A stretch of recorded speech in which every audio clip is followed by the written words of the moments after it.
ko nang bumili ng sasakyan. Si kuya ang daming binibili. Oh, ayan, oh.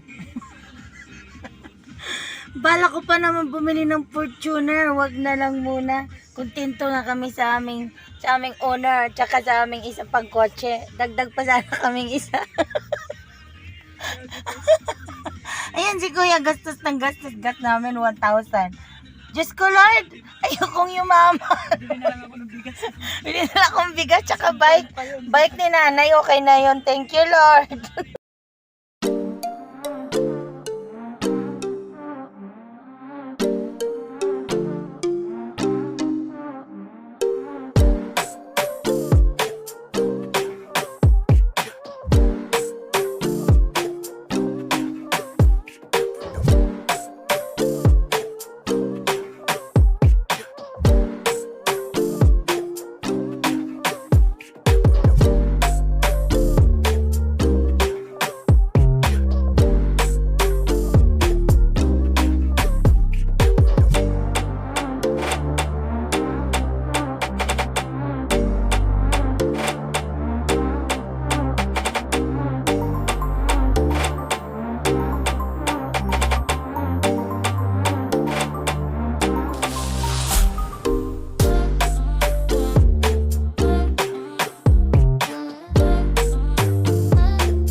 Magpapasana all na naman ito si JJ.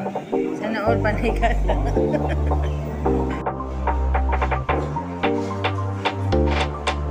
Anong tawag dito? Anong tawag dito?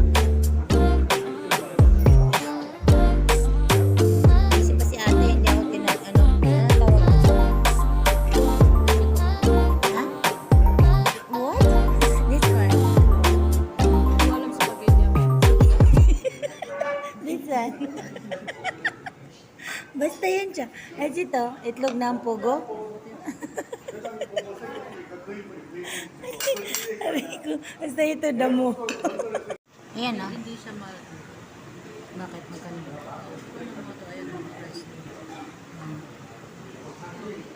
Para akong military nung unang panahon. Wow. Thank you. All RCP. Yeah, I will pay. Ayan o, rice pala siya. O ganyan, sundalo po ako.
Bili na naman kami ng bulaklak. Na may libreng paso. Ang surti ni Nineng. Ayan o, bili na kayo dito. Ang ganda. Araw-araw kayo magkita dito, be. Diba? Pero natutulog ka. Wala masyado. Ito siya, 2.5. Oh. Kala ni ate, mura lang yung halaman. Oh, ayan. Mga naka-trim na yan.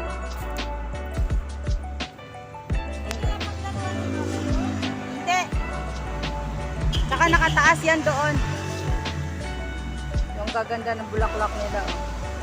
Green, green grass of home. Tumataginting na 1,000.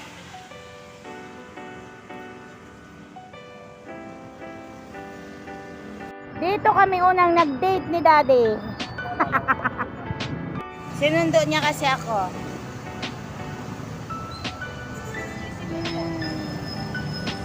Nasa Mabalacat Terminal po.